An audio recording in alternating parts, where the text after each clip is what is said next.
Hello guys, welcome back to mister 3G vlogs. మరొక వీడియోలో మీ అందరికీ స్వాగతం సుస్వాగతం. నా పేరు త్రినాథ్. నేను ఇండియన్ రైల్వేలో టెక్నీషియన్గా వర్క్ చేస్తూ ఉన్నాను. Guys, RRB group D exam review 26 December first shift current affairs questions ఏంటంటే ఎంత డెప్త్గా అడుగుతున్నాడంటే గైస్, నిజంగా అసలు ఎవరు టచ్ కూడా చేయలేకపోతున్నారు. సో స్టార్టింగ్ ఎగ్జామ్స్లో ఏంటంటే ఈజీ ప్రశ్నలన్నీ అడిగి తర్వాత ఏం ప్రశ్నలు అడగాలో అని అర్థం కాక కరెంట్ అఫైర్స్ అనేవి ఎంత డెప్త్గా వస్తున్నాయంటే అంత డెప్త్గా వస్తున్నాయి. సో దయచేసి ఒకవేళ మీ మ్యాథ్స్, రీజనింగ్, సైన్స్ స్ట్రాంగ్ అయితే కనుక ఈ కరెంట్ అఫైర్స్ టచ్ చేయకపోతేనే బెస్ట్. ఎందుకంటే మీరు తెలియని ప్రశ్నలు ఏమైనా అటెంప్ట్ చేసి నెగిటివ్ మార్కింగ్లోకి వెళ్ళిపోతే కనుక మీరు కరెక్ట్ ఆన్సర్ కూడా మైనస్ అయిపోయే ఛాన్స్ అయితే ఇక్కడ చాలా ఎక్కువ కనిపిస్తున్నాయి. బట్ కొన్ని స్పోర్ట్స్కి సంబంధించి క్వశ్చన్స్ ఈజీగానే ఉన్నాయి, పర్వాలేదు. ఇది ఓవరాల్గా రివ్యూ. సో క్వశ్చన్స్ ఏంటి వచ్చాయి అనేది ఒకసారి మనం చూద్దాం, ఓకేనా? చూడండి guys, where was COP30 held on 2025. ఈ COP30కి సంబంధించి 2 ప్రశ్నలు అయితే కనిపించాయి ఈరోజు ఫస్ట్ షిఫ్ట్లో, ఓకేనా? సో ఒక క్వశ్చన్ ఆన్సర్ వచ్చేసి బెలిన్, Brazil. Okay, so next, in which year RBI mandate the adoption of the exclusive internet domain banking for Indian bank?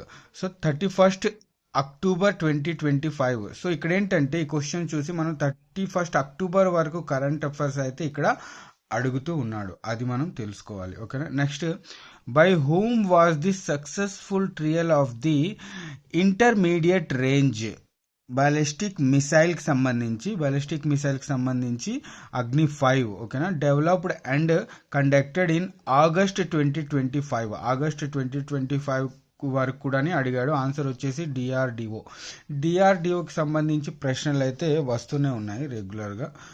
Next, స్పోర్ట్స్కి సంబంధించి which player has scored the most of centuries in the history of the IPL 2025లో ఆఫ్ సెంచురీస్కి సంబంధించి అడిగారు. ఇది మనం వచ్చేసి Virat Kohli, okay. So next, booker ప్రైజ్కి సంబంధించి, ఓకేనా, ఒక ప్రశ్న అయితే అడిగారు. బుకర్ ప్రైజ్ విన్నింగ్ ఆథర్కి సంబంధించి ఇందులో ఏంటంటే అరుంధతి రాయ్కి సంబంధించి బుక్ నేమ్ అడిగారు, ఓకేనా. Mother Mary comes to me అని బుక్ నేమ్ అయితే ఉంది, దానికి సంబంధించి ప్రశ్న అయితే అడిగారు. అండ్ సైన్స్కి సంబంధించి ఇక్కడ pH value of an alkaline సొల్యూషన్కి సంబంధించి పిహెచ్ వాల్యూ అడిగారు. ఇదేంటంటే 7 కన్నా ఎక్కువ ఉంటుందన్నమాట ఆన్సరు. నెక్స్ట్, ఈఎఫ్ఎల్ ఛాంపియన్షిప్కి సంబంధించి ప్రశ్న అయితే అడిగారు అన్నమాట, చాలా డెప్త్గా. నెక్స్ట్, సౌండ్ వేవ్కి సంబంధించి న్యూమెరికల్ ప్రశ్న అయితే ఒకటి అడిగారు, ఓకేనా. పొటెన్షియల్ ఎనర్జీ, జూల్, మాస్, గ్రావిటీకి సంబంధించి ఒక న్యూమెరికల్ ప్రశ్న అయితే అడిగారు. నెక్స్ట్, కాన్వెక్స్ లెన్స్కి సంబంధించి 2 ప్రశ్నలు అయితే ఈరోజు మనకి ఫస్ట్ షిఫ్ట్లో కనిపించాయి. Next, in January 2025 where was the regional meeting of Waqf బోర్డుకి సంబంధించి ప్రశ్న అయితే అడిగారన్నమాట. సో ఆన్సర్ వచ్చేసి లక్నో.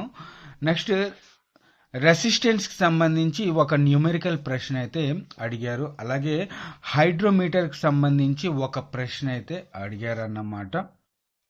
నెక్స్ట్, ప్రోటాన్కి సంబంధించి ఆటోమిక్ నంబర్ అయితే అడిగారనమాట. ఈ ఆటోమిక్ నంబర్ గురించి ప్రశ్నలు వస్తూనే ఉన్నాయి, ఓకేనా.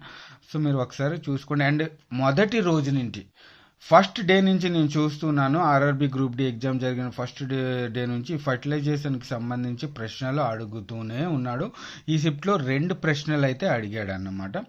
నెక్స్ట్, స్టేట్మెంట్కి సంబంధించి ప్రశ్న అయితే అడిగాడు. ఇందులో ఏంటంటే హైడ్రోజన్కి సంబంధించి ఒక క్వశ్చన్, స్టేట్మెంట్కి సంబంధించి ఐ థింక్ 2 ప్రశ్నలు అయితే కనిపించాయి ఈ షిఫ్ట్లో, ఓకేనా. అండ్ ఆమ్ ఆద్మీ పార్టీకి సంబంధించి ఒక ప్రశ్న అయితే కనబడింది. అండ్ ఆపరేషన్ అభ్యాస్కి సంబంధించి ఒక ప్రశ్న అయితే కనబడింది. And United States highest civilization అవార్డుకి సంబంధించి ఒక క్వశ్చన్ అయితే కనిపించింది. మన ఇండియన్ అవార్డుకి సంబంధించే కాకుండా అమెరికా అవార్డుకి సంబంధించి కూడా ప్రశ్నలు అయితే వస్తున్నాయి. నెక్స్ట్, ఫీమేల్ ఎంప్లాయీకి సంబంధించి వెస్ట్ బెంగాల్కి సంబంధించి ఒక ప్రశ్న అయితే అడిగారు. మీకు ఏమైనా ఆన్సర్ తెలిస్తే కనుక తప్పకుండా కమెంట్ చేయండి. And world health summit regional మీటింగ్కి సంబంధించి అడిగారు, న్యూఢిల్లీలో జరిగింది. సో ఇలా కొన్ని కరెంట్ అఫైర్స్ మనకి ఈజీగానే అనిపిస్తున్నాయి. ఐ మీన్ నార్మల్గా తెలిసిన ప్రశ్నలే, బట్ కొన్ని కరెంట్ అఫైర్స్ ఎలా అడుగుతున్నాడు అంటే గైస్ నిజంగా అసలు ఎంత డెప్త్గా వస్తున్నాయంటే అంత డెప్త్గా వస్తున్నాయి. సో నాకు తెలిసినంత వరకు ఒకవేళ మీది మ్యాథ్స్, రీజనింగ్, సైన్స్ బాగుంటే కనుక దయచేసి ఈ కరెంట్ అఫైర్స్ జోలికి వెళ్ళకండి, అవసరం కూడా లేదు. ఓకేనా? ఈ మిగతా కరెంట్ అఫైర్స్ 20 పక్కన పెట్టేస్తే 80 ప్రశ్నలు మీరు మ్యాథ్స్, రీజనింగ్, సైన్స్కి సంబంధించి అటెంప్ట్ చేయొచ్చు. అండ్ ఎవరైతే ప్రిపరేషన్ చేశారో వాళ్ళకి ఈ మ్యాథ్స్, సైన్స్, రీజనింగ్ అనేవి చాలా ఈజీగానే ఉంటుంది. ఓకేనా? సో ఇది గైస్ పేపర్ మెల్లమెల్లగా హార్డ్గా వెళ్తూ ఉంది. అంటే హార్డ్గా అంటే కరెంట్ అఫైర్స్కి సంబంధించి మాత్రమే, మిగతా ప్రశ్నలు నార్మల్గానే ఉన్నాయి, ఈజీగానే వస్తూ ఉన్నాయి. ఓకేనా? సో ఇది ఓకే, మరి ఉంటాను నెక్స్ట్ వీడియోలో మళ్ళీ కలుస్తాను. అంతవరకు సెలవు, బాయ్, జై హింద్.